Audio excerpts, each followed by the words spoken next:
हम्म,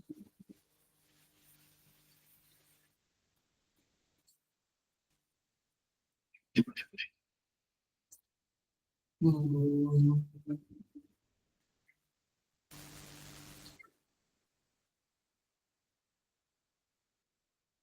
हम्म,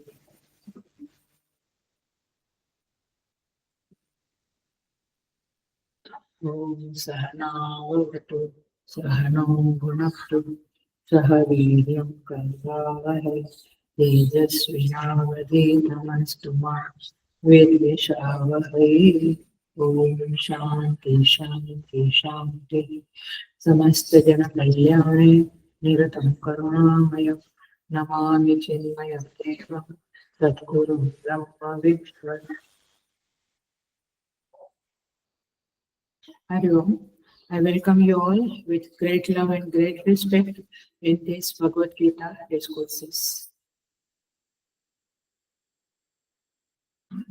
हमारा 10वां अध्याय चल रहा है।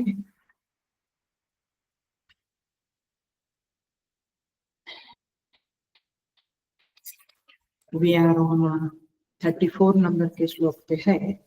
हम चैंटिंग शुरू करेंगे 31 नंबर के श्लोक से। 31 नंबर का श्लोक।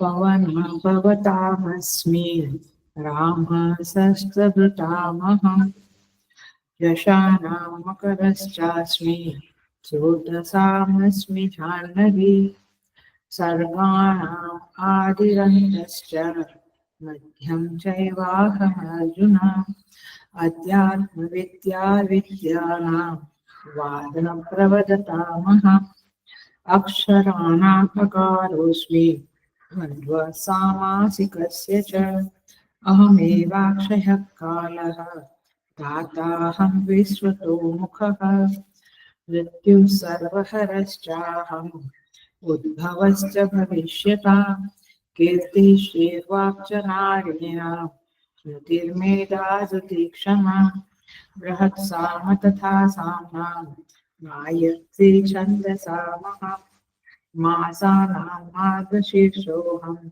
ऋतूनां कुसुमाकरः द्यूतं चलयतामस्मि तेजस्तेजस्विनामः जयोऽस्मि व्यवसायोऽस्मि सत्त्वं सद्गौताम।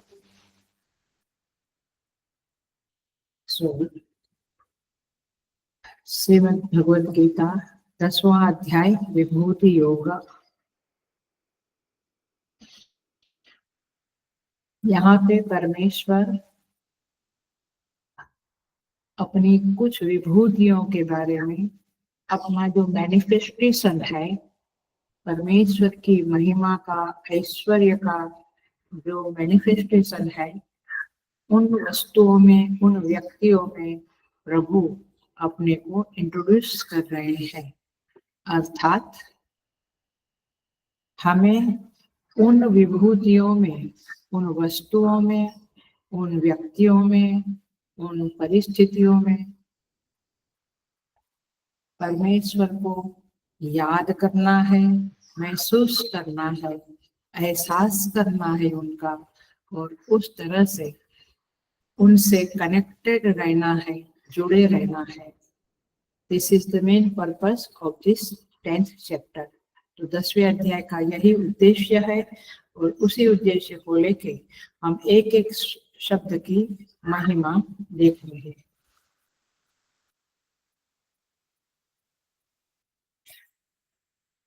34वां श्लोक में भगवान कहते हैं, मृत्यु सर्वहरः च अहम्। सब कुछ हरण करने वाला मृत्यु मैं हूँ। हमने देखा था सोमवार के दिन, धनादिहरः च प्राणहरः च।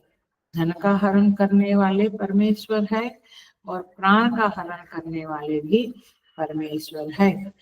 धनादि हर माने केवल धन नहीं, वस्तु, बंगलो, गाड़ी, जो कुछ भी हमारा चला जाता है, संबंध, कीर्ति, जो कुछ भी जाता है, उसमें उनका हाथ है, उनका हस्तक्षेप है, उनका संकल्प है, ऐसा मानने का जरूरत है। जो आध्यात्मिक साधक है वो तो जरूर ऐसा माने। उद्भवश्च भविष्यता, ये हमने देखा था। मतलब जिसकी भी जीवन में उन्नति होती है, सक्सेसफुल होता है, अभ्युदय होता है, साधना में कहो या मटेरियल लाइफ में कहो, भौतिकवाद में कहो, लेकिन सब में परमेश्वर ही हेतु है। माने हम अपने को योग्य बनावे, ये हमारे हिस्से का कर्तव्य है, लेकिन हमें उन्नति दे, ये परमेश्वर का काम है। वे कहते हैं तुम्हारी उन्नति का हेतु मैं हूं, अथवा उत्पत्ति का हेतु मैं हूं। उत्पत्ति जो भी होती है उसमें परमेश्वर की कृपा है, उनकी महिमा है, ये उनका संकल्प है। ये बात को हमें याद रखना है। कीर्ति ही श्री वाक् माने वाणी, स्मृति, मेधा, धृति, क्षमा, ये 7 क्वालिटीज जो है भगवान कहते नारी नाम, वैसे स्त्रियों में, बट सभी मनुष्यों में जो ये क्वालिटी है, ये क्वालिटी, क्योंकि ये क्वालिटी स्त्रीलिंग है इसलिए नारी नाम शब्द को उस तरह से भी लिया जाता है। तो ये जो क्वालिटीज है 7, ये भगवान कहते हैं कि ये क्वालिटीज, ये सद्गुण जिसके अंदर है, माने जो कीर्तिमान है, सत्कीर्तिमान, अपकीर्ति वाला नहीं, कीर्तिमान है, यश, श्री, श्री माने कीर्तिमान माने यशस्वी है जीवन में, श्री माने लक्ष्मी अथवा ऐश्वर्यवान है, सत्तावान है, वाक वाणी जो सद्वाणी है, सुकृत वाली वाणी है, अच्छी वाणी है, उसमें स्मृति जिसकी स्मृति बहुत पावरफुल है, मेधा मेधावी व्यक्ति है, धृति और क्षमा जिसमें है, उसमें तुम मुझे देखो, ऐसा भगवान कहते हैं। माने उस व्यक्ति को हमने प्रेज किया, बड़े यशस्वी है, बड़े मेधावी है, लेकिन उनमें वो परमात्मा को देखना, ये यहाँ पे आदेश है। 10वें अध्याय का उद्देश्य वही है कि आप सुन लेना, हरिओम, एकदम ध्यान से सुनना, अटेंशन प्लीज। हेलो, आप जहां पर भी ये चीजें दिखती है, पूरा 10वां अध्याय, ये सारी चीजें जहां पर भी आप उसे देखते हैं, आप उसे देखते हुए मेरा स्मरण करो, वृक्ष को देखो और उसको भी देखो। बस वही सिद्धांत पूरे 10वें अध्याय का होता है। नहीं तो गीता पढ़ ली, गीता बाय हार्ट करे, कंपटीशन में पार्टिसिपेट किया, बड़े यशस्वी है, कीर्तिमान है, मेधावी है, बट अटेंशन कहाँ रहा? उस व्यक्ति में आया। तो अटेंशन ऐसे कीर्तिमान, मेधावी, धृतिमान ऐसे व्यक्ति का प्रशंसा करते हुए, वैभव देखते हुए आप परमात्मा की ओर अपने अटेंशन को शिफ्ट करो। ये मुख्य उपदेश है। नहीं तो गीता हमें पता है 10वां अध्याय में क्या क्या आता है। भगवान पेड़ में है, पौधे में है, सूर्य में है, चंद्र में है, तो बट आप अटेंशन उधर ले जाने की साधना करो, उपासना करो, यही इस अध्याय का मुख्य उद्देश्य है।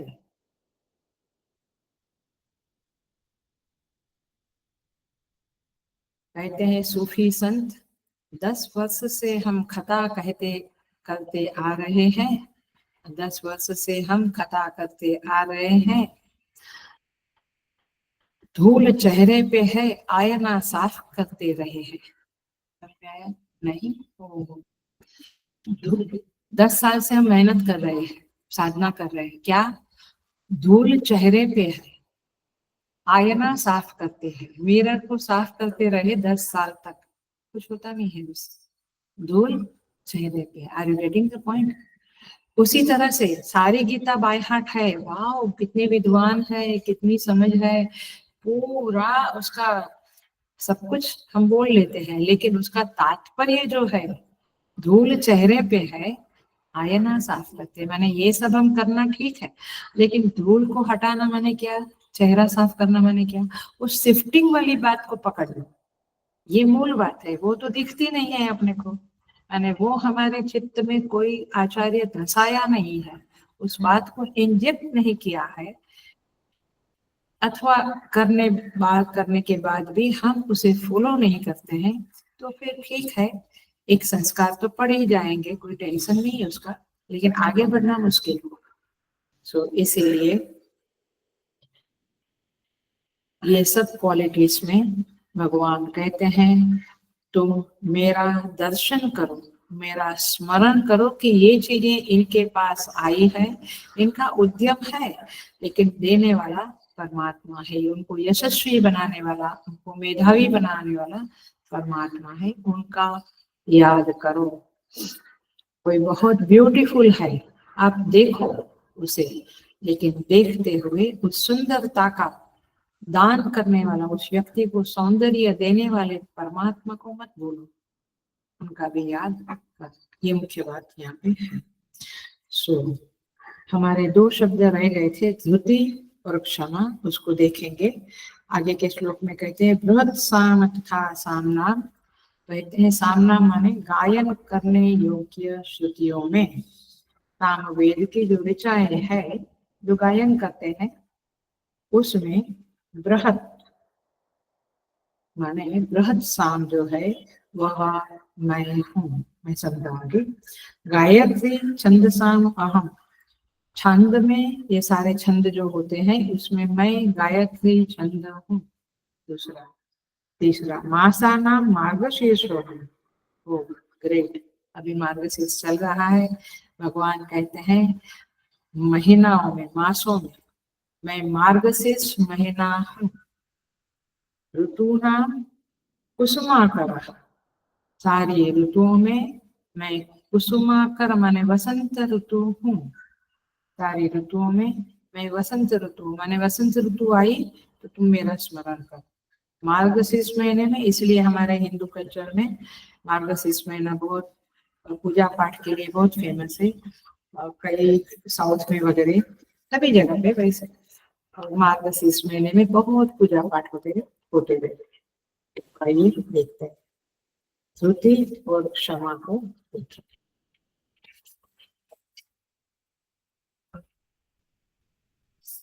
श्रुति शब्द को देखते हैं। स्मृति और मेधा हमने देखा था, मेधा माने ग्रंथ, ग्रंथ को याद करना, ग्रंथ याद करना माने धीर धारणावती मेधा, जितना अधिक से अधिक ग्रंथ को हम धारण कर सके, माने उसको याद कर सके, वह है मेधा। और स्मृति माने जब प्रसंग आता है तो वो जो सब याद किया है उसमें से प्रसंग के अनुसार जिसकी जरूरत है वो बात याद आ जाती है, उसे क्या कहेंगे, स्मृति। तो मेधा माने धारण करना, और स्मृति माने वो धारण किया हुआ जो ज्ञान है उसको स्मृति पटल पे लाना, ये है स्मृति। तो इस तरह से भगवान कहते ऐसे व्यक्ति में तुम मुझे देखो। अब धृति शब्द का अर्थ हम देखेंगे, बहुत ही जबरदस्त है धृति। बहुत सिंपल शब्द में पहले देखे तो परिश्रांत होने पर, जब हम थक जाते हैं, बहुत टूट जाने की स्थिति आती है, तब भी इंद्रिय समूह को उठाए रखने की जो स्थिति है उसे धृति कहते हैं। अथवा उच्छृंखल प्रवृत्ति के कारण चंचलता की प्राप्ति होने पर उसे निवृत्त करने की शक्ति का नाम धृति है। मैंने हम जब चंचल हो जाते हैं तो नो वे, आप मन को चंचल नहीं कर सकते हैं, नहीं मेरे मन तो शांत हो जा, इसे कहते हैं धृति। तो इसका नाम हो धृति, उसको धैर्य भी कहते हैं। मैंने अपने जो सिद्धांत है, लक्ष्य है, मान्यता है, उसे उसमें डटे रहने का, आई बिलीव कि मुझे सत्य बोलना है, ये मेरी बिलीफ है, बट मैं बोलूं ही नहीं तो मेरे प्रसंग आने पर मैं झूठ बोलने लगता हूँ, तो फिर वो तो धूती नहीं है। तो धूती माने डटे रहना कुछ भी काम के लिए। जैसे आदमी तैरता है तो थक जाता है, बहुत कुछ दूर जाता है तो, लेकिन उसको मालूम है कि किनारे तक नहीं गया तो फिर खराब हो जाएगी हालत। तो वो जो धैर्य को पकड़ के रखता है उसे कहते हैं धुति। देखिए और भी हम देखेंगे धुति के संदर्भ में।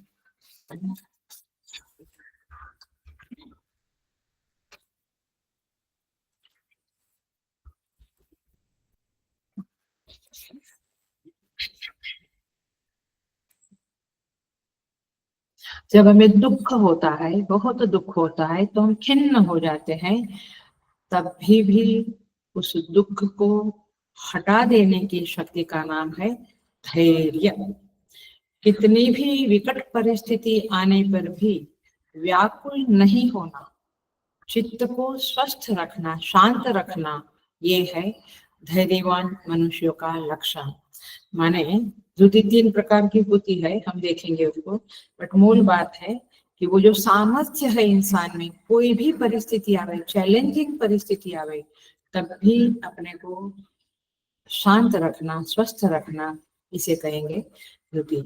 धुति की क्लासिक डेफिनेशन भर्तृहरि महाराज ने दी है, कहते हैं विकार हेतु सति न विक्रियन्ते येषां चेतांसि ते धीराः। कितनी भी परिस्थिति ऐसी आवे कि जहां हमारे अंदर उथल पथल हो जावे, मन बिल्कुल अस्थिर चंचल हो जावे, ऐसी परिस्थिति में भी जिसके चित्त न विक्रियन्ते, अस्वस्थ नहीं होते हैं, माने उथल पाथल में नहीं चले जाते हैं, अपने मन को स्थिर करके रखते हैं, वे धीर पुरुष हैं और उनकी सामर्थ्य को धैर्य कहते हैं। सो ये है धुति। देखिए इसका जो एग्जाम्पल, इसलिए संत लोग कहते हैं ऐ मनवा तू काहे को धीर ना धरे, तुम धीरज क्यों नहीं धरते हो, ऐ मेरे मन तुम क्यों बार बार सुखी दुखी हो जाते हो। तो ऐसा कहते हैं कि 3 प्रकार की धुति है, ऐसा 18वें अध्याय में कहते हैं, तामसिक, राजसिक और सात्विक। ओके, तामसिक धुति वह है, वहां पे बताया है, यया स्वप्नम भयम शोकम ना विमुंचति, जो व्यक्ति भय को, शोक को छोड़ता ही नहीं है, कोई गुजर गया उसका प्रियजन, तो बस वो सालों सालों तक रोता रहता है, सालों सालों तक उसका याद करके, वो होती तो गरम खिलाती थी खाना, वो होते तो ऐसा, मैंने एवरी नाउ एंड देन उसको छोड़ते ही नहीं है, उसको कहेंगे वो धुति तो है, पकड़ के तो रखा है, बट वो तो तामसिक वाला मामला है ना? तो वो तामसिक धुति है। राजसिक धुति क्या है, जब भी कुछ जीवन में होता है, इसे समझ लो नेगेटिव वैल्यू बताती हूँ, अपमान होता है, तो उस अपमान का बदला न लेवे तब तक उस अपमान को याद रखें। मैंने मौका आया और मैंने बोल दिया, मैंने कुछ कर दिया, तब जाके शांति होगा, उसे क्या कहेंगे राजसिक धुति। मैंने it is not a very good thing, but फिर भी उसे राजसिक धुति कहते हैं। वो भूल ना पाना, उसको सतत महसूस करना, ऐसा बोला था, ऐसा ऑफिस से मुझे बदनाम किया था, ऐसे निकाल दिया था, ये चीजें कंटिन्यूअस याद रहना, अथवा कुटुंब में जेठानी देरानी या जो भी घर में होता है वो याद रखें। इसका क्लासिक एग्जाम्पल है ध्रुव। हम सबको पता है ध्रुव जब अपने पिता की गोद में बैठने गया तो उसकी जो विमाता है उसने क्या कहा, तुम्हें मेरे गर्भ से जन्म लेना पड़ेगा यदि पिता की गोद में बैठना है तो, ऐसा कह के उसको उतार दिया था। तब जाके वो क्षत्रिय थे ध्रुव, तो उनको इतना अपमान लगा कि उन्होंने अपनी माँ की आज्ञा लेकर जंगल में जाकर तपस किया। नारद मुनि मिले उनको, ओम नमो भगवते वासुदेवाय का मंत्र दिया। 5 साल की छोटी उम्र, लेकिन ये जो धुति है ना, राजसिक धुति, ये क्षत्रियों में रहती है, बहुत ज्यादा रहती है, पकड़ के रखते हैं बातों। तो जाकर उन्होंने जब तपस किया और फिर ये प्रण लिया कि जब तक मैं पिता की गोद में से मुझे कोई उतार ना सके इस स्थिति को प्राप्त करूंगा, तब तक मैं तपस्या करूंगा। तो इस तरह से उन्होंने, और वो पद पाने के लिए, वो ध्रुव पद पाने के लिए तपस्या किया, आखिर वे सक्सेसफुल हुए। तो कहने का तात्पर्य है कि अपमान का विस्मरण उनको नहीं हुआ। ऐसे हमें भी जीवन में कई चीजें हैं इसको छोड़ देना चाहिए, क्योंकि अभी बहुत समय हो गया, लेकिन फिर भी वो शोक भय भी याद रहता है, वो तामसिक स्तुति और अपमान, अथवा कोई बात किसी ने कुछ कह दिया, वो कितने सालों तक कितने लोगों को कहते भी रहते हैं, बार बार कहते रहते हैं और उसको छोड़ दे रही है। ये है राजसिक स्तुति। स्थिरता है बट ये राजसिक। सात्विक स्तुति क्या है? जो अच्छे माने जाते हैं, और वो यही है कि जहाँ पे हम बिजनेस करते हैं या कुछ अचीव करने के लिए, म्यूजिक में, डांस में, एक्टिंग में, या पॉलिटिक्स में, या साधना में कुछ अचीव करना चाहते हैं, तो हम उस अचीव करने का जो लक्ष्य है उसको ना छोड़े। ये क्या है? सात्विक स्तुति। समझ में आया? नहीं तो बड़ा मजेदार होता है। 2 साल म्यूजिक क्लास किया, छोड़ दिया, 1 साल डांसिंग क्लास किया, छोड़ दिया। हमारे यहाँ चलता है डांसिंग क्लास, थोड़े दिन आते हैं लोग, मैं बोलती हूँ क्या हो गया टीचर को, इतने कम लोग नहीं आते हैं, छोड़ देते। योगा में भी मैं देखती हूँ, आते हैं कुछ समय बाद छोड़ देते। ये धुति नहीं है, किसी चीज को अच्छे से पकड़ के रख। देखिए बिजनेस में भी, जॉब में भी, इधर जॉब किया फिर मजा नहीं आया या कुछ पे कम है, दिस एंड दैट, माने छोड़ना पकड़ना, छोड़ना पकड़ना, एक ध्येय को पकड़ के रहना चाहिए। साधना में भी ये जब किया कुछ मजा नहीं आया, फिर दूसरा जब किया, ये मंदिर में गए फिर नहीं मजा आया, दूसरे ये गुरु को पकड़ा, माने धुति, धैर्य से किसी चीज को धारण करना चाहिए। देखिए इसका क्लासिक एग्जाम्पल है कर्ण। कर्ण के गुरु थे परशुराम। एक दिन परशुराम जी कर्ण की गोद में सोए थे, अच्छे खासे सो गए थे। उस समय में उनकी, कर्ण की गोद में सिर रखकर सो गए थे, उस समय में कर्ण की जांघ को, माने जंगल जैसा था अथवा आश्रम के बाहर कहीं, तो जांघ को एक कीड़े ने काटा। एक कीड़े ने काटा माने, और रक्त बहने लगा। That was too much। लेकिन कर्ण में ऐसी धुति थी कि वो हिला भी नहीं। क्यों? मेरे गुरु जाग न जाए। तो इसीलिए ये धुति है, माने बिल्कुल वो अपने जगह पे डटा रहा और मुंह से आवाज भी नहीं निकाली। ये धुति है। मैं अपने को, अपने प्राण केंद्रीय धुत्याया धारयते मन प्राणेन्द्रिय क्रिया योगेना व्यभिचारिण्या धुति सा पार्थ सात्विकी। माने मन, इंद्रिय, प्राण, ये सब धारण किए हुए रहे। मुझे अभी भी याद है कि मैं जब गणेशपुरी में थी तो गुरु गीता सुबह 5:30 बजे होती थी। पुस्तक जैसे पकड़ी है वैसे बराबर पकड़ के रखने की, नहीं तो बुक इधर उधर, वो तो ठीक है, लेकिन आंख भी पुस्तक में, आपको बाया हाथ आता है तभी भी ग्रंथ में, वो गुरु गीता के पुस्तक में देखते हुए चैंट करना है। 1 घंटे का कार्यक्रम रहता था, लेकिन भूल में आंख भी आपने सामने की, मैंने ऐसे 2 रो बनाते हैं ना आमने सामने, सामने की तरफ देखा, आपको उठ के पीछे बैठना पड़ता था, अथवा आपको कुछ दिन तक वहां पे अटेंड नहीं करने को कहा जाता था। मतलब कि शिक्षा मिलती थी, दंड मिलता था। माने इतना मन को, प्राण को, इंद्रियों को, आंख बिल्कुल इधर उधर नहीं कर सकते। मुंडी इधर उधर देखना, हम तो पाठ के समय देखते, लोग इधर देखते उधर देखते, क्या क्या। No, we have to be focus, इसको कहेंगे धुति। तो ये प्राण इंद्रिय की क्रिया को धारण करके रखना। पाणिनि महाराज को कहा गया कि तुम, यू आर वेरी वेरी, माने आपके हाथ की रेखा में कहीं कुछ सक्सेस है ही नहीं।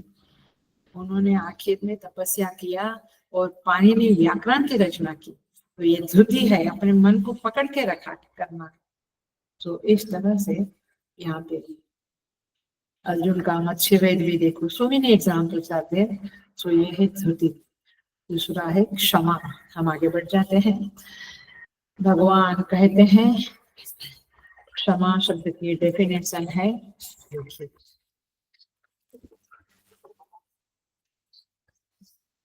पर अपराध प्राप्तो अविक्रिय चित्तः। आपका कोई अपराध करे तुरंत हमें गुस्सा आता है और हम मन में ठान भी लेते हैं, अभी तो नहीं बोल सकता हूँ, बाद में देखूंगा। तो ये तो हुआ, ये तो ठीक नहीं है, इसे क्षमा नहीं कहेंगे। क्षमा क्या है? किसी ने आपका कुछ गुनाह किया, थोड़ा क्षमा कर दो उसको। मतलब कि ऐसा नहीं कि कोई आप जैसे वो एग्जाम्पल पहले बता देती हूँ, वो जो बिच्छू था, साधु महाराज आए गांव में और कहा, सब लोग कहने लगे ये बहुत सबको दंश देता है। तो महाराज ने कहा कि तुम ऐसे लोगों को तकलीफ मत दो। तो बेचारा मान लिया, चलो साधु बाबा की बात है, मान लिया। लेकिन फिर लोग उसके ऊपर पत्थर डालने लगे तो भी चुप रहा और बहुत तंग करने लगे लोग। फिर वापस जब साधु बाबा आए कुछ दिनों के बाद, तो उसने कहा कि बाबा जी, ये तो आपने कहा तो मैंने दंश देना बंद किया, लेकिन लोग तो मुझे बहुत तकलीफ दे रहे हैं। तो बोला, तुम फुटकार करने को मना नहीं किया था, तुम उनको जरा मैंने अपना थोड़ा रोब दिखाना चाहिए। तो क्षमा का मतलब ये नहीं कि कोई कुछ भी करे और आप क्षमा करें, ऐसी बात नहीं है। परंतु चित्त को बहुत दुखी मत करो, माने हर चीज में हम लोग बहुत दुखी होते हैं, ऐसा मत करो। तो ये है क्षमा। देखिए इसका और एक एग्जाम्पल है भगवान राम। जब सीता जी के पैर में जयंत जो इंद्र का पुत्र था, उसने चोंच मारी, तो भगवान राम ने उसे क्षमा नहीं किया, उसको दंड दिया। लेकिन वो दंड माने दंड कैसा दिया कि उसकी एक आंख निकाल ली। वैसे तो अपराध का दंड होता है वध, उसका वध कर दो, लेकिन भगवान ने वध नहीं किया, थोड़ा सा उसको एक हल्का सा शिक्षा दिया, दंड दिया। तो क्षमा इस तरह से, माने एकदम कुछ भी नहीं बोलना, कुछ भी नहीं करना, ऐसा नहीं, कुछ ऐसा दंड दो कि जिससे मन में हमारे उसके प्रति नफरत या गुस्सा ना रहे और उसको लेसन भी मिले। He should learn the lesson, the person जो हमारा अपराध करता है बार बार, उसको लेसन भी मिलना चाहिए। तो इसे कहते हैं क्षमा। द्रौपदी जैसे महान लोगों की बात अलग है, जब उनके 5 पुत्रों को अश्वत्थामा ने मार दिया, तब भी द्रौपदी ने उसे क्षमा कर दी। जब उसको बांध कर ले आया अर्जुन और कहा कि आप कहो तो उसका वध कर डालो, बोले नहीं, गुरुपुत्र है, वध नहीं करेंगे, लेकिन क्षमा कर दिया। तो ये है क्षमा के एग्जाम्पल। भगवान विष्णु को भृगु ने लात मारा वक्षस्थल पे, क्षमा कर दो। तो क्षमा एक बहुत बड़ी चीज है और इसके कारण 2 लाभ होते हैं। हरिओम, ध्यान से सुनना। एक लाभ तो यह होता है कि हमारा मन शांत रहता है, मन में बहुत नफरत क्रोध नहीं आता है और इसके कारण हमारी शक्ति बच जाती है। नहीं तो हम बार बार जो गुनाह करते रहते हैं, उनके साथ बार बार पल्ले पड़ेंगे तो हमारी शक्ति का व्यय होगा, समय का व्यय होगा। और दूसरी बात होती है कि क्षमा नहीं किया तो प्रतिशोध, वैर की भावना जन्म लेती है और शत्रुओं की संख्या बढ़ जाती है। फिर हमें दुनिया में सब लोग शत्रु ही दिखते हैं, ऐसा लगता है कि सब लोग गुनाह करते हैं, वो सब मेरे शत्रु है।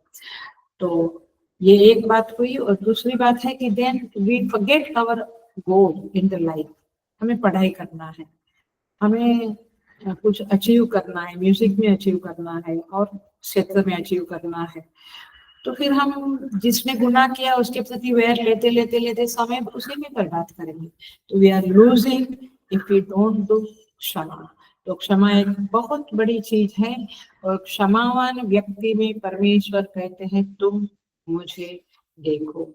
एक क्षमा नाम की जो नाम का जो गुण है, वो गुण वाला जो व्यक्ति है, उसमें भगवान अपने को देखने को कहते हैं। भाष्यकार बहुत सुंदर कहते हैं यासाम आभास मात्र संबंधेन अपि कृतार्थम आत्मानं मन्यते। माने ये कीर्ति, श्री, वाक, स्मृति, मेधा, धृति, क्षमा, ये सब चीजें, ये सब गुण यदि किसी में आभास मात्र थोड़ा भी है तो भी वह व्यक्ति कृतार्थम मन्यते, वह कृतार्थ माना जाता है। इसका मतलब क्या हुआ कि लोगों में, सामान्य लोगों में ये क्वालिटीज नहीं रहती है, ना वे कीर्तिमान। देखो दुनिया में कितने लोग कीर्तिमान होते हैं, कितने लोग वैभवशाली है, कितने लोगों की वाणी में, मैंने सोमवार को बताया था, वाणी में वो सुदृढ़ता है, वाणी में वो ठहराव है, वाणी में वो ताकत है। कितने लोग, स्मृति कितने लोगों की बहुत प्रखर है, मेधावी कौन लोग है, धृति और क्षमा, कितने लोगों में ये सारे गुण बहुत मात्रा में रहते हैं। भगवान कहते थोड़े बात, थोड़े थोड़े बहुत भी ये गुण आप में है तो आप कृतार्थ हो।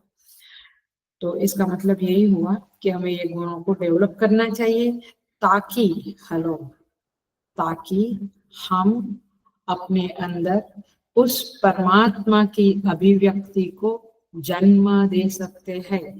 परमात्मा हमारे अंतःकरण के द्वारा अभिव्यक्त होता है यदि हम इस क्वालिटीज को अपने अंदर अपनाते हैं अथवा उसको बढ़ाते हैं। इसलिए ये आंतरिक संपत्ति है। बाहर की संपत्ति तो हम बहुत प्राप्त करने में जीवन खपा देते हैं, लेकिन ये आंतरिक संपत्ति को भी बढ़ाने में हमें समय देना चाहिए। इसलिए संत कहते हैं कौड़ी को तो खूब संभाला, कौड़ी कौड़ी माने पैसा, कौड़ी को तो खूब संभाला, लाल रतन क्यों छोड़ दिया, नाम जपन क्यों छोड़ दिया। माने भगवान का नाम जपन कहो, भगवान की ये क्वालिटीज कहो, इसके पीछे हमने अटेंशन नहीं दिया, लेकिन कौड़ी को तो खूब संभाला। कौड़ी उत्पन्न करने में, फिर उसको संभालने में ही जीवन चला जाता है। तो इसलिए एक बात और आचार्य लोग कहते हैं जो बहुत ध्यान देने वाली है,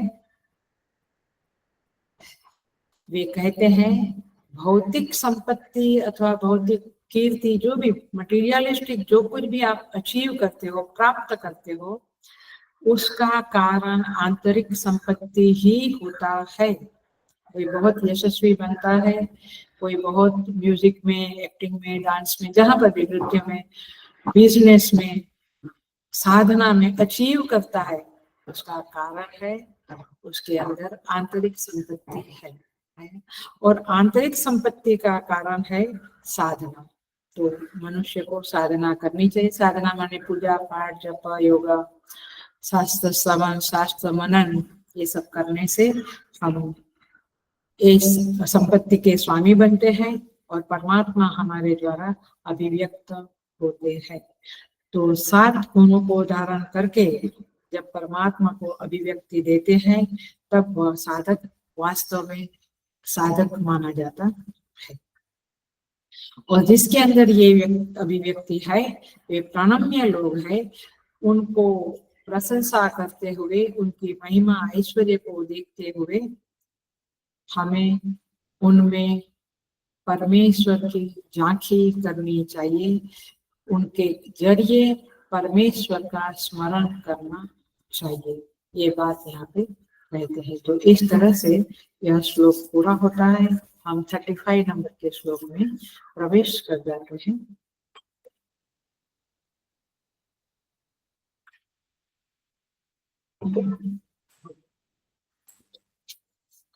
बृहत् साम तथा सामना।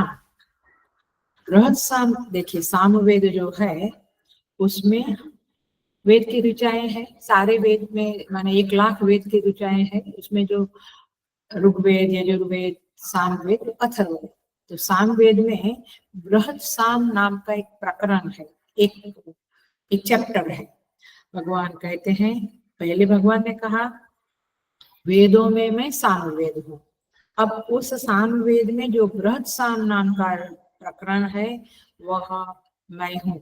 अर्थात वे उस प्रकरण की ऋचाएं जो है, वो ऋचाएं जब कोई सुनाता है, जब आप पढ़ते हैं तो आप मेरा स्मरण करो। इन ऋचाओं के जरिए आप, वैसे तो पूरा वेद भगवान का ही सब भाषण है, गुणगान है, भगवान ही वो गाते हैं, लेकिन व्रत शाम के समय में तुम मेरा याद करना। प्रधान प्रकरण होने के नाते वह मेरा वैभव है और उस प्रकरण के रूप में आप मुझे स्मरण कर सकते हैं। देखिए यहाँ पे कहते हैं, ये बृहत् साम में शब्द आता है बृहत्। ये बृहत् शब्द का अर्थ क्या होता है? बृहत्वात् ब्रह्म, याद है ना, बृहत्वात् ब्रह्म। बृहत माने व्यापक, बड़ा, तो बृहत्वात् ब्रह्म, तो ब्रह्म व्यापक है, बड़ा है, इसलिए उसको ब्रह्म कहते हैं परमात्मा को। तो बृहत शब्द के धातु के ऊपर से ब्रह्म शब्द बना है। समस्त ब्रह्मांड, जड़ चेतन जो कुछ भी है उसमें ब्रह्म व्यापक है, करेक्ट। उस ब्रह्म के संबंध में जो ऋचाएं, बहुत ही प्यारी प्यारी मीठी मीठी ऋचाएं हैं, वे ऋचाएं बृहत साम नाम के प्रकरण में, सामवेद में आती है। माने बृहत साम प्रकरण क्या है, जो उस ब्रह्म के बारे में गुणगान गाती है, ब्रह्म का महिमा गाती है, कीर्ति गाती है। इसीलिए क्योंकि भगवान का ही गुणगान गाती है, तो और बहुत ही मिठास है उसमें, उस गाने में, और उसमें बहुत ही प्यारी प्यारी है। इसलिए सर्वश्रेष्ठ गीत के संदर्भ, गायन गायकी के संदर्भ में वह बृहत साम बहुत श्रेष्ठ होने के कारण परमेश्वर कहते हैं, उसमें परमेश्वर की इंद्र रूप में स्तुति है। तो भगवान कहते हैं ये स्तुति जो है वह मेरा ही रूप है, ये गाते समय आप मुझे याद करो, मैं वही हूँ, वह बृहत साम की ऋचाएं मैं हूँ, ऐसा भगवान कहते हैं। देखिए, वैसे तो सारी ऋचाएं गान करने योग्य ही होती है। सामवेद माने गायन के कारण उसका नाम सामवेद है। गुजरात में सामवेद का ज्यादा ये है। सो गायन करने योग्य है।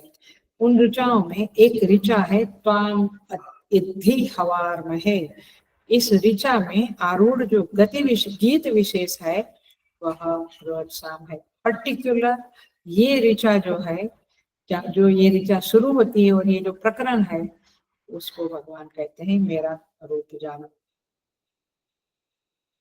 सो उस गाने से मोक्ष की प्राप्ति होती है, ऐसा वहां पे फलश्रुति भी लिखा है। तो भगवान इसे अपना स्वरूप, अपनी महिमा बताते हैं। आगे चले जाते हैं। छंदसाम अहम गायत्री, गायत्री छंदसाम अहम। ये जो सारे छंद है, छंद बताए ना, छंद बृहति, पंक्ति, अनुष्टुप, शार्दूल, भगवत गीता के जो जनरल श्लोकास है जो बड़े नहीं, एक सिंपल, वो कौन से छंद में है, अनुष्टुप छंद में। और बाकी जो बड़े हैं वो शार्दूल विक्रीडित छंद में, आई थिंक सो। तो अनुष्टुप छंद माने 16 अक्षर का यह श्लोक होता है। भगवत गीता में देखो हर एक श्लोक 32 माने 8 8 8 8 ऐसे 4 क्वार्टर है, 8 8 लेटर के। धर्म क्षेत्रे कुरुक्षेत्रे 8, ऐसे समावेता युयुत्सवः 8, तो 8 8 के 4 क्वार्टर है, तो 32 लेटर्स है, उसे अनुष्टुप छंद कहते हैं। बड़ी बात आती है। आप सारा होमवर्क करो, नहीं तो भी क्या काम है, अभी बहुत ज्यादा काम तो करना नहीं है, बिजनेस नहीं करना, अभी कुछ नहीं, सारे गीता के श्लोकों का अक्षर गिन लो, आपको अनुष्टुप छंद मिलेगा। सो ये अलग अलग टाइप के छंद है, लेकिन ऐसा ये श्लोकों में भी छंद होते हैं और मंत्र में भी छंद होते हैं। यानी गायत्री मंत्र में भी छंद है और सारे अन्य मंत्रों में भी छंद होते हैं, त्रिष्टुप छंद, ऐसे अलग अलग छंद होते हैं। तो भगवान कहते हैं कि लेकिन गायत्री छंद जो है वह मैं हूँ। वैसे आपको पता होगा 6 दर्शन है, सांख्य, योग, न्याय, वैशेषिक, पूर्व मीमांसा, उत्तर मीमांसा, ये 6 क्या है, दर्शन है। लेकिन शिक्षा, कल्प, व्याकरण, निरुक्त, छंद, ज्योतिष, ये 6 वेद की ब्रांचेस है। तो ये 6 जो है उसमें शिक्षा, कल्प, व्याकरण, निरुक्त और छंद आता है। तो भगवान कहते छंदमय हूँ और ज्योतिष। तो इस तरह से छंदों में मैं गायत्री छंद हूँ, ऐसा भगवान स्वयं को कहते हैं।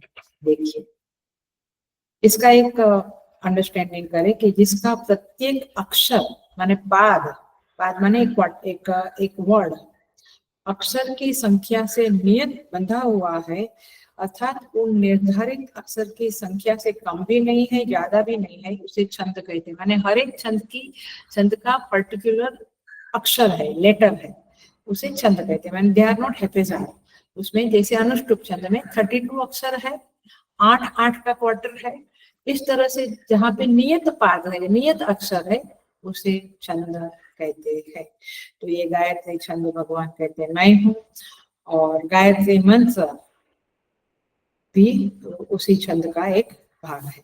सो इस तरह से आप उसको डिटेल में सारे मंत्रों को देखना, कहाँ आता है पंक्ति छंद, कहाँ गायत्री छंद। तो इस तरह से पंचाक्षरी मंत्र है, द्वादश अक्षरी मंत्र है, तो हर एक मंत्र का एक छंद होता है, हर एक स्तोत्र का एक छंद होता है। ललिता सहस्त्रनाम, विष्णु सहस्त्रनाम स्तोत्र है, बट आप उसका पूर्व भाग पढ़िएगा, जो बुक होता है अपना, हम जो गीता प्रेस की बुक इधर पढ़ते हैं वो तो सिंपल है, बट कई बुक में उसका पहले आता है, वहां पे छंद का नाम लिखा होता है, आप लोग समझ लेना। तो छंदों में भगवान गायत्री छंद है, ऐसा भगवान कहते हैं। आगे बढ़ जाते हैं। मार्गशीर्ष मासाना मार्गशीर्षो अहम। अभी अपना मार्गशीर्ष चल रहा है, तो सारे महीनों में 12 महीना है, कार्तिक माघ पौष माघ फागुन चैत्र वैशाख आषाढ़ वगैरह। तो भगवान कहते हैं मैं मार्गशीर्ष मंथ हूँ। क्यों भगवान ऐसा कहते हैं? मासों में मैं मार्गशीर्ष हूँ। ऐसे तो एक एक के ऊपर क्या क्या बोल सकते हैं, बट हम लोग सिंपल केवल हमें ये समझना है कि मार्गशीर्ष महीने में भगवान को ज्यादा याद करो। सो मार्गशीर्ष महीने को अगहन मास भी कहते हैं। कार्तिक मास के बाद मार्गशीर्ष मास आता है। भगवान कहते हैं इसे साक्षात मेरा विग्रह समझो, उसमें मेरा ध्यान करो। क्यों? क्योंकि उस महीने में स्वास्थ्य ठीक रहता है, जो बारिश के कारण बिगड़ा हुआ स्वास्थ्य होता है वो थोड़ा ठीक होता है, उपज ठीक होती है, माने जो धान धान्य प्रोड्यूस होते हैं ना, वो गेहूं वगैरह की फसल अच्छी होती है, उपज अच्छी होती है, क्योंकि उस समय तापमान जो है वो अनुकूल होता है। तो उपज का मुख्य हेतु है, स्वास्थ्य का हेतु है, यातायात उस समय में ठीक होते हैं, लोग थोड़ा घूमने निकलते हैं, है ना। तो मतलब ये है कि नहीं तो बारिश है तो फिर कुछ होता नहीं है। तो तात्पर्य ये है कि आगे का, उसके पहले का जो प्राकृतिक वातावरण था वो उतना अनुकूल नहीं था, लेकिन अब ये मार्गशीर्ष महीने में हर चीज अनुकूल होती है, क्योंकि वो चातुर्मास में कहीं जा नहीं सकते हैं, शादियां नहीं होती है। लेकिन अभी शादियां भी देखो, हम कहते हैं मीटिंग में आना, शादी में जाना है, कंपटीशन का जज बनना, शादी में जाना है, ये सब कुछ मार्गशीर्ष महीने में अधिक होता है, इसलिए अधिक उत्तम माना जाता है। जैसे भागवत जी में वर्णन है कि जैसे भगवान का अवतार होता है तो धरती परमात्मा से अनुग्रहित होती है, उस धरती माता में एक विशेष छवि, विशेष शोभा का आविर्भाव होता है। वैसे मार्गशीर्ष महीने के आने पर भी धरती में एक विशेष छटा, विशेष प्रभाव होता है। इसीलिए भगवान मार्गशीर्ष महीने को अपने साथ कंपेयर करते हैं, उसमें उसको अपनी विभूति महीना में, 12 महीना में कौन सा महीना भगवान की विभूति है? मार्गशीर्ष। तो इस तरह से मासाना मार्गशीर्षो हम भगवान कहते हैं। मतलब ये हुआ कि इस महीने में बहुत सारे व्रत तपस्या भी करने के लिए कहा जाता है, बहुत सारे व्रत भी होते हैं इस महीने में। और भगवान राम का जो विवाह है वह भी मार्गशीर्ष महीने में हुआ था। वाल्मीकि रामायण में मार्गशीर्ष महीने को कहते हैं संवत्सर का भूषण है। सो और महाभारत काल में जो महीनाओं की गणना होती थी वह मार्गशीर्ष से आरंभ होती थी, तो उतना उसका महत्व था। और गीता जयंती वगैरह भी मार्गशीर्ष महीने में आती है। तात्पर्य ये है, दत्त जयंती भी, तात्पर्य ये है कि मार्गशीर्ष महीना बहुत महिमावान है, वैभववान है, और उसमें भगवान को हमें याद करना, अधिक याद करना चाहिए। आगे बढ़ जाते हैं। ऋतु नाम कुसुमाकर, सारी ऋतुएं 6 ऋतुएं हैं, उसमें वसंत ऋतु मैं हूँ। ऐसा भगवान कहते हैं। मैंने वसंत ऋतु आई तो आपको भगवान का स्मरण हो जाना चाहिए। उस ऋतु में सब कुछ देखते हुए, जैसे मार्गशीर्ष में हम देखते हैं कि क्या सुंदर शीत लहर है, क्या उपज है, स्वास्थ्य ठीक रहता है, यातायात अच्छी होती है, तो तब हम परमेश्वर को याद करें। उस तरह से ऋतुओं में, वसंत ऋतु में हमें भगवान को याद करना चाहिए। वनस्पति के लिए परम आह्लादकारी ऋतु है वसंत ऋतु।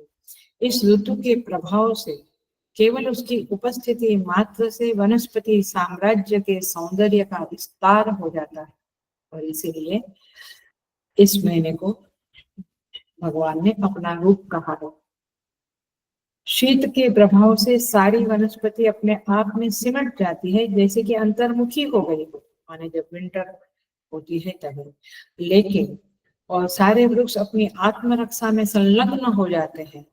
सर्दी के कारण नई कोपलें भी नहीं फूटती है, और वृक्ष अपनी ऊर्जा को बचा कर रखता है। हरे पत्ते के रंग तांबे के पत्ते जैसे तांबे कलर का हो जाता है, कभी कभी झड़ भी जाते हैं। लेकिन वसंत ऋतु का आगमन होने से एकदम पृथ्वी के ऊपर अलग प्रभाव पड़ता है। पेड़ों में नई कोपलें आने लगती है, पत्ते आने लगते हैं, वृक्षों में पुष्प फल आने लगते हैं, और प्रकृति का सौंदर्य का भी विस्तार हो जाता है। तो ये सादृश्य के कारण भगवान कहते हैं कि वसंत ऋतु में एक बहार आ जाती है, और ये वसंत ऋतु के कारण परमात्मा जो है वो कहते हैं कि ये सब कुछ को देखते, हम कहते हैं ना बहार है, कितना सुंदर है, पहाड़ों को, नदियों को, सब कुछ हम देखते हुए बहुत बहार का अनुभव करते हैं। भगवान कहते हैं उसमें मेरा दर्शन करो, केवल उसी में मत ये वाह गार्डन कितना बढ़िया, वसंत ऋतु में क्या फूल, क्या फूल को देखो, लेकिन उसको भी माने हम भी सब कुछ देखते हुए, जैसे गेहूं की फसल आई मार्गशीर्ष में, तो गेहूं को देखो, उसको भी देखो। मूल बात यही है, भगवान एक भी चीज पृथ्वी की छोड़ी नहीं है। माने आपको एक सेकंड के लिए भी फ्रीडम नहीं है, क्योंकि आप जहां नजर डाले, जहाँ जहाँ नजर मारी ठहरे यादी भरी छे आपने। कभी कलापी गुजरात के बहुत बड़े फेमस हो गए, कहते हैं जहां जहां मेरी नजर जावे यादी भरी है आपकी, वहां पे आपकी यादें भरी है। ये 10वां अध्याय यही यादें का चॉपिंग एनालिसिस कर रहा है, और हमें कहता है कि इन चीजों को देखते हुए आप परमेश्वर को याद करो। तो माने भगवान की जो उपस्थिति है, विद्यमानता है, वह इन चीजों में दिखाई देती है।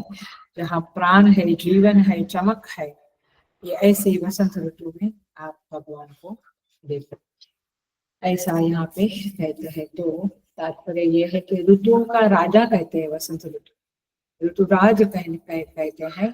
और उस समय कोयल भी अपना गाना गाती है, और वनस्पति ग्रीन हो जाती है, और कहते हैं सुगंधित पुष्प का विकास, सुगंध बहती है, इस तरह से वर्णन करते हैं।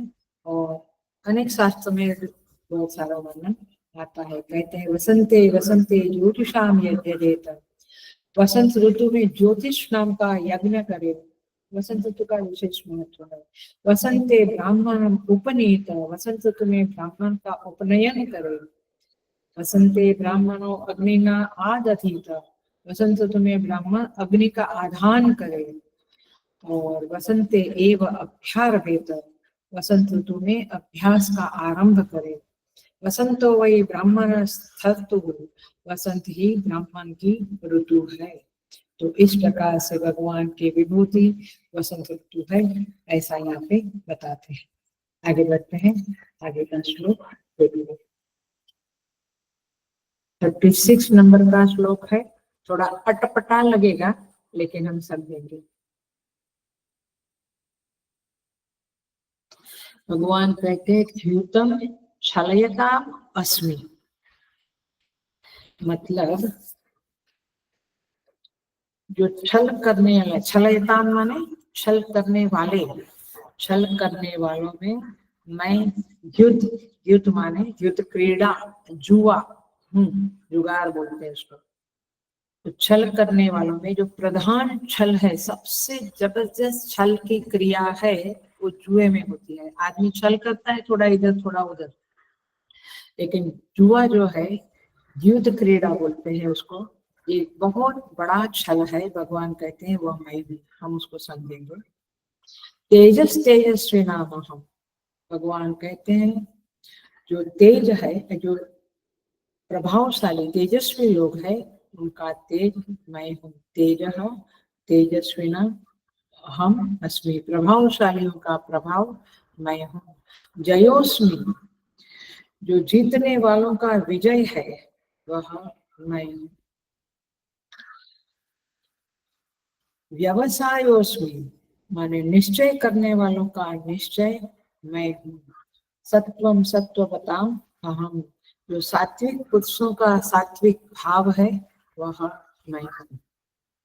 5 चीजें भगवान ने बताई है, इतना बताओ उतना हम करेंगे।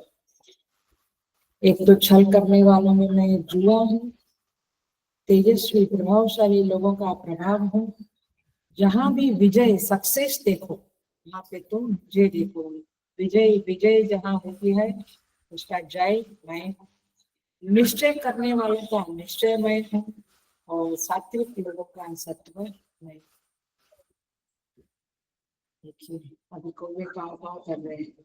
हमें एक तरह से देखेंगे तो हम कहेंगे, हमारे आश्रम में अभी बहुत सारे कौवे, पता नहीं, क्योंकि मैं हॉल में बैठती हूँ तो, और खिड़कियां मेरी बड़ी बड़ी है, ये रहने दो, मैं तो समझा रही हूँ। तो कौवे गाँव गाँव कर रहे हैं तो इरिटेशन आता है, बट अगेन हम ये चैप्टर पढ़ रहे हैं तो हम क्या सोचे, ये भगवान ही उस रूप में आ रहे हैं, और अपना आवाज, क्योंकि आखिर आवाज भी तो परमात्मा ने दी है ना, उनको वैसी आवाज दी, हमको ऐसी आवाज दी। तो मुझे लगता है कि एक क्षण भी ऐसे नहीं है कि हम भगवान को याद नहीं कर सकते हैं।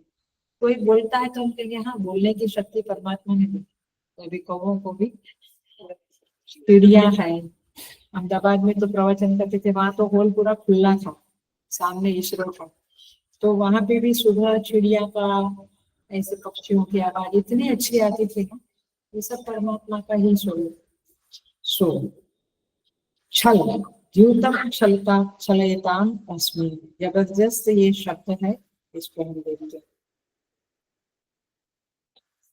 अब भाष्यकार ने लिखा है, पासों से खेलकर जो द्युत क्रीड़ा की जाती है, वह छल है। मैंने इसका एग्जाम्पल हम देंगे अभी, लेकिन सबसे बड़ा छल करने वाला जो है, वो जुआ है। छल हमारे साथ जीवन में होता है, लेकिन सबसे बड़ा छल करने की ताकत जो है, वो जुआ में रहती है। वो एक ऐसी चीज है जो सबको हराती है। मैं ये शब्द समझा रही हूँ, छलयताम, छल को समझो। छल माने क्या? छल माने, ये जुआ है, उसका एग्जाम्पल देके, वह हराती है हमें, और साथ साथ भरोसा दिलाती है कि अगली बार मैं जीत जाऊंगा। उसे क्या कहेंगे? उसे क्या कहेंगे? द्यूतम छलयताम अस्मि, माने अभी कहेंगे, अभी मैं हार रहा हूँ, लेकिन, और हार गया हूँ, लेकिन मुझे ऐसे लगता है कि मैं जीत जाऊंगा। तो मैंने छल हुआ ना, जुआ हमें हराता है, बट अंदर क्या भावना देता है कि मैं जीत जाऊंगा। इसी तरह से कोई व्यक्ति अपने को कुछ प्रॉमिस करती है और फिर वो करती नहीं है, इसका मतलब क्या है? उसने हमारे साथ छल की। माने डबल चीजें हैं, अपने अंदर 2 चीजें आती है, और हमको लगता है अब भी मेरी किस्मत बदल जाएंगे, मैं श्रीमंत हो जाऊंगा, लेकिन फिर हम हार जाते हैं। तो सबसे विभत्स एग्जाम्पल जो है, वह यह है, जो वेद व्यास जी ने महाभारत में बताया है। क्या? पांडव कौरवों का युद्ध खेलना। तो जुआ खेलने में जिस तरह से जो भयानक परिस्थिति आती है, वह पांडवों ने भोगी है। बंजर भूमि में इंद्रप्रस्थ नाम की सुंदर नगरी बनाने के बाद चली गई जुआ में। जो महावीर थे, वे पांडव दास बन गए। इतना ही नहीं, राजवधू द्रौपदी का सभा में मान भंग हुआ, अपशब्द कहा गया कर्ण और दुर्योधन का हुआ।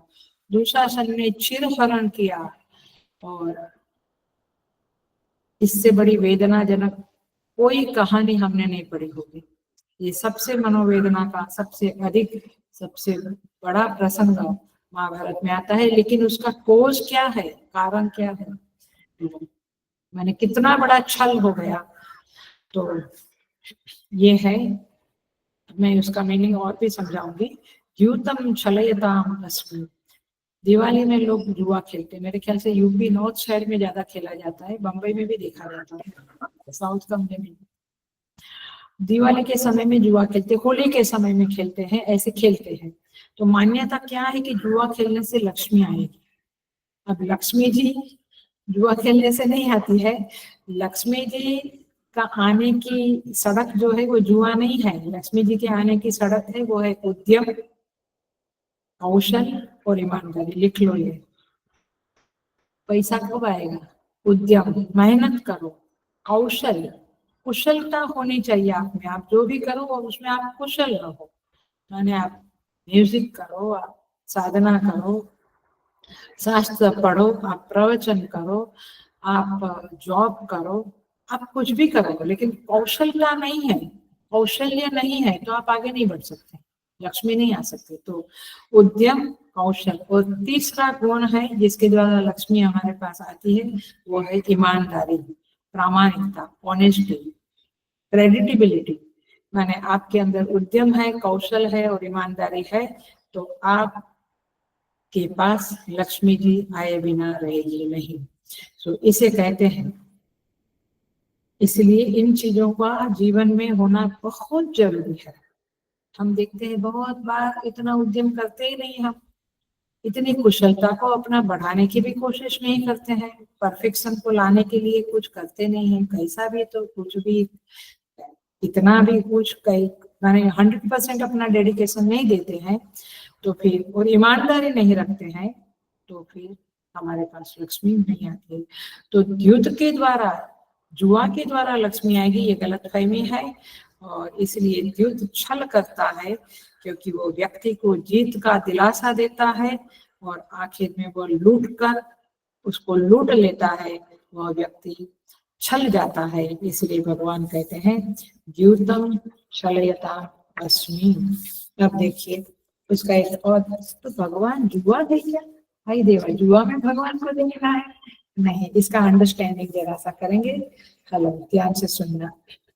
इसका आशय ये नहीं कि जुआ बहुत बड़ी उत्तम वस्तु है, वैभवशाली है, आप उसमें भगवान को देखो। इसका तात्पर्य देखते हैं। ईश्वर ने मनुष्य को सुधारने के लिए दो मार्ग अपनाए हैं।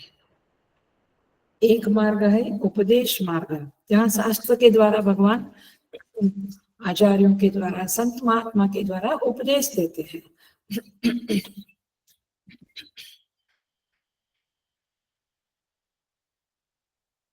और दूसरा मार्ग है दंड मार्ग, जो बहुत समझदार नहीं है उसको फिर दंडा ही उसके लिए मार्ग है, सुधरने के लिए। साम दाम दंड भेद होते हैं। तो उपदेश मार्ग और दंड मार्ग, जो वह व्यक्ति उपदेश द्वारा अंतःकरण शुद्धि नहीं करता है, सुधरता नहीं है, नेगेटिव वैल्यूज को जीवन में अपनाता है, और उसे दंड उचित होता है, और दंड के द्वारा ही वह धीरे धीरे बदलता है। वो न जो उपदेश को नहीं सुनता, धर्मशास्त्र को नहीं सुनता, नहीं मानता, धर्मानुसार नहीं चलता, उनके लिए कुकर्म दंड रूप होकर उन्हें दुख देते हैं और फिर बाद में वो सुधरता है। तो कुकर्म जो है, माने जुआ एक कुकर्म है, बट वो कुकर्म के द्वारा वो दंड मिलता है, हारता है, दुखी होता है, फिर धीरे धीरे उसको अक्ल आती है। तो भगवान इस जुए रूपी कुकर्म के द्वारा उस व्यक्ति को दंड देते हैं, और फिर वो दुष्ट कर्म के फल को भोगते हुए उसको अकल आती है। इसलिए इन दैट सेंस कहा है कि जुआ मैं हूँ। सो महाभारत देखिए, तो बाद में जो वैसे देखा जाए तो युधिष्ठिर, कौरव वगैरह हार को प्राप्त करते हैं। क्यों? क्योंकि वो कुकर्म करते थे। उन्होंने ये जुआ का एक करके युधिष्ठिर को, पांडवों को फंसाया और फिर उनकी हार हुई। तो भगवान कहते हैं कि इस जुए में मैं बैठा हूँ, क्योंकि कुकर्म का फल देने के लिए जुआ रूप में मैं बैठा हूँ। सो एक्चुअली जुगार बहुत खराब चीज है, बट उसके जरिए भगवान आपको सुधारने की कोशिश करते हैं। और इसलिए भगवान कहते हैं, आप नल राजा का एग्जाम्पल देखो, नल दमयंती सुना है ना, जुआ में ही तो हार गया। और ये पांडव का भी एग्जाम्पल है। ऐसा कहते हैं, मजेदार बात है, बट सुन लो। हम लोग घर में क्या रखते हैं? देवता की मूर्ति रखते हैं, भगवान का फोटो रखते हैं। शकुनी महाराज અને मामा, शकुनी मामा कौरव का, शकुनी महाराज अपनी पूजा में युद्ध रखते थे। जुआ का वो जो है वो रखता था पासा। पूजा घर में वो पाश रखता था और फिर कहता था कि तुम ही मेरा धनुष हो, तुम ही मेरा बाण हो, तुम ही मेरी तलवार हो, तुम ही मेरी बंदूक, क्या जो भी। मतलब क्या हुआ कि for him Pasha was the भगवान। और जब दुर्योधन ने कहा कि हम युद्ध करेंगे, तब उन्होंने कहा कि युद्ध में इतने सारे लोगों को ब्लड बहाने की, रक्त बहाने की क्या जरूरत है, हम पासे से इनको हरा देंगे। तो ये एक तो बहुत जबरदस्त कला है, छलने की कला है। भगवान कहते हैं ये जो है उसमें मुझे देखो, मतलब कि इसके द्वारा तुम्हारा सत्यानाश होगा, ऐसा याद रखो। और इसमें मैं तुम्हारे कुकर्मों का दंड देने के लिए इस रूप में आया हूँ, तो मुझे इस तरह से पहचानो, ऐसा भगवान यहाँ पे कहते हैं। आगे कहते हैं तेज तेजस्विना अहम। ये जबरदस्त शब्द है। तेज शब्द का अर्थ है प्रागल्भ्यम, प्रगल्भता, मैच्योरिटी, एक बड़प्पन, ये तेज का अर्थ है। देखिए, तेजस्वियों का तेज मैं हूँ, अर्थात जहाँ पे प्रभाव है उस जगह पे तुम मुझे देखो। हम कई बड़े लोगों की स्पीच में देखते हैं कि क्या प्रभाव है। इसका दूसरा अंडरस्टैंडिंग यह है, किसी से भी प्रभावित न होने की क्षमता। माने हम इधर उधर, अपने यंगस्टर देखो, अपने यंग बच्चों को देखो, इधर प्रभावित हो गए, उधर प्रभावित, ये एक्टर से प्रभावित हुए, ये जगह से प्रभावित, ये व्यक्ति से प्रभावित, फिर लव जिहाद कर लेते हैं। सो तात्पर्य ये है कि किसी से प्रभावित न होने की जो सामर्थ्य है उसे तेज कहते हैं। और भगवान कहते हैं वह मैं हूँ। अथवा किसी से पराभूत न होने की सामर्थ्य, किसी से भी डिफिट नहीं होना। परिस्थितियां आती है, चैलेंजिंग परिस्थिति आती है, वो व्यक्ति हारता नहीं है, वो कहता है I will face the situation. वो धुति भी है, वो तेज भी है उस व्यक्ति में। सो अत्यंत उग्र प्रभाव वालों से संबंध रखने वाला यह तेज होता है। और उस तेजस्वी व्यक्ति उसको कहते हैं जिसका शासन का उल्लंघन कोई कर नहीं सकता है। अंडरस्टैंडिंग, उसने कुछ शासन लगाया है, नियम लगाए हैं, तो nobody dares to break it. अभी तो सबको गफलत, पुलिस को भी गफलत में रख के गाड़ी भगा देते हैं, क्या क्या हो जाता है, मैंने कितना सारा, कहीं तेज प्रभाव नहीं दिखता है। सो अभिभूत पराभूत न होने का जो सामर्थ्य है उसे कहते हैं प्रगल्भता, उसे कहते हैं तेज। 16th चैप्टर में आता है, भगवान दैवी संपत्ति का वर्णन करते हैं। 16वें अध्याय में दैवासुर संपद विभाग योगो नाम षोडशो अध्याय, वहां पे 3रा श्लोक है। 3 श्लोक में दैवी संपत्ति है, 2 श्लोक में आसुरी संपत्ति है। बाकी सारा चैप्टर आसुरी संपत्ति का है, 16वां अध्याय भगवत गीता का। 16वें अध्याय के 3रे श्लोक में भगवान कहते हैं तेज क्षमा धृति शौचम अद्रोहो नातिमानिता, ये सारी दैवी संपत्ति है। तेज, क्षमा, धृति, शौच, अद्रोह, न अतिमानिता, ये सारी क्वालिटीज है, दैवी संपत्ति है। तो ये तेज एक दैवी संपत्ति है, ऐसा समझना चाहिए। दैवी संपत्ति वाले जो महापुरुष है उनमें परमात्मा का दर्शन करना चाहिए, न कि कंपैरिजन करना रमन महर्षि और रामकृष्ण परमहंस में कौन ग्रेट है। ये आपका एरिया नहीं है, ये आपके औकात भी नहीं है। तो उनका तेज देखो, सब महापुरुषों की बड़पन को देखो। और निष्ठा के लिए कहा जाता है कि अपने गुरु को महान मानना चाहिए, लेकिन सब में जो तेजस्विता है उसे देखो और उनमें भगवान का दर्शन कर। मूल बात तो वही है। तेजस्वी व्यक्ति का तेज ऐसा होता है कि पापी पुरुष उसके सामने पाप करने को रुक जाता है, घबराता है, हिचकता है। इसलिए तेज बहुत बड़ी चीज है। आपको याद होगा जब कृष्ण भगवान संधि कराने गए कौरवों की सभा में, उनको पकड़ लेने का, उनको बांध लेने का आदेश दिया दुर्योधन ने। उसके पहले सात्यकी आया, कौन? भगवान का सारथी। और उसने कहा मुझे बांधो, भगवान को बांधने के पहले मुझे बांधो, कोई उसको बांध नहीं पाया। मतलब तेज इतना बड़ा होता है। और एग्जाम्पल देती हूँ मैं। सो तेज माने चेहरे की चमक तो है, हम लोग कहते हैं क्या तेजस्वी पर्सनालिटी है इनका, व्हाट अ वंडरफुल ब्यूटीफुल। लेकिन वो प्रागल्भ्य को भगवान भाष्यकार कहते हैं प्रागल्भ्यम न तो चर्म दीप्ति ही, यानी त्वचा का जो तेज है। कई बार हम कहते क्या क्या चमड़ी है, क्या स्किन है इनकी। तो उसके लिए होता है ना आपका आयुर्वेद, अभी हमारे यहाँ ही आयुर्वेद का उसमें खुला है, स्किन का ये करने के लिए आयुर्वेद। स्किन को चमक वाला बनाओ ठीक है, but that is not the तेजस्वी नाम, तेजस्वी नाम, उसको वास्तव में तेज नहीं कहेंगे, वो चमड़ी का तेज है, अंदर का तेज की बात यहाँ पे चल रही है। उसका भी प्रभाव पड़ता है, जो जिसकी स्किन एकदम अच्छी है, तेजस्वी है, उसका प्रभाव हमारे पर पड़ता है। बट वास्तविक तेज संयम से आता है। गुड क्वालिटीज जिसके अंदर है, सद्गुण है, संयम है, उनके अंदर तेज आता है। और ऐसे तेजस्वी व्यक्ति का प्रभाव सबके ऊपर पड़ता है।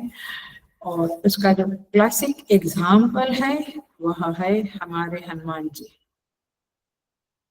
रावण की सभा में जब वे प्रवेश करते हैं तो रावण से जरा भी प्रभावित नहीं होते हैं।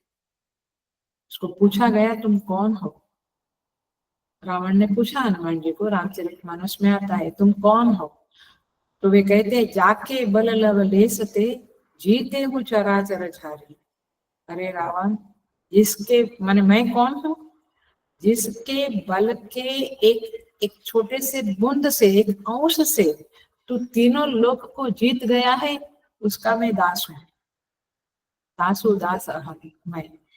मतलब कि वो यदि हनुमान जी में तेज नहीं होता तो घबरा जाते थे, बट उन्होंने आंसर कैसे दिया कि तेरा तेज के सामने मेरे स्वामी का तेज बहुत बड़ा है, उनका मैं दास हूँ।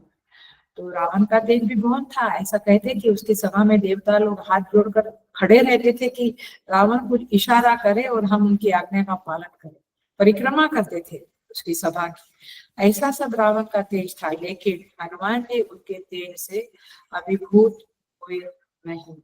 वो अपराभूत होने की जो मनस्थिति थी, अनअभिभूत होने की जो स्थिति थी, उसे कहते हैं प्रागल्भ्य, उसे कहते हैं तेज। क्यों? क्योंकि हनुमान जी में साधना थी, संयम था, स्वाध्याय था और भक्ति का चरम सीमा थी। वे महान भक्त थे। इसके परिणाम स्वरूप उनके चित्त में ऐसी स्थिति बनी थी कि राम जी के अलावा प्रभु राम को छोड़कर किसी का भी प्रभाव उनके ऊपर नहीं पड़ता था। तात्पर्य ये हुआ, ये एक तेज है, ये एक अंदर की संयमित स्थिति है, अथवा कहो कि व्यक्ति के अंदर सद्गुण है, तब जाके यह तेज आदमी को मिलता है। नहीं तो ये किसी ने कुछ बोला तो कुछ किया, उसने बोला तो वो किया, और न इधर के ना उधर के, ऐसी स्थिति नहीं होती है। सो मतलब ये हुआ कि जहां जहां आपको ये अपराभूत होने वाली पर्सनालिटी दिखती है, वहां पे आप परमेश्वर को याद करो। भगवान कहते हैं ऐसे व्यक्ति का अंतःकरण मुझे प्रकट करने का सामर्थ्य रखता है, और इसीलिए उसमें तुम मुझे देखो।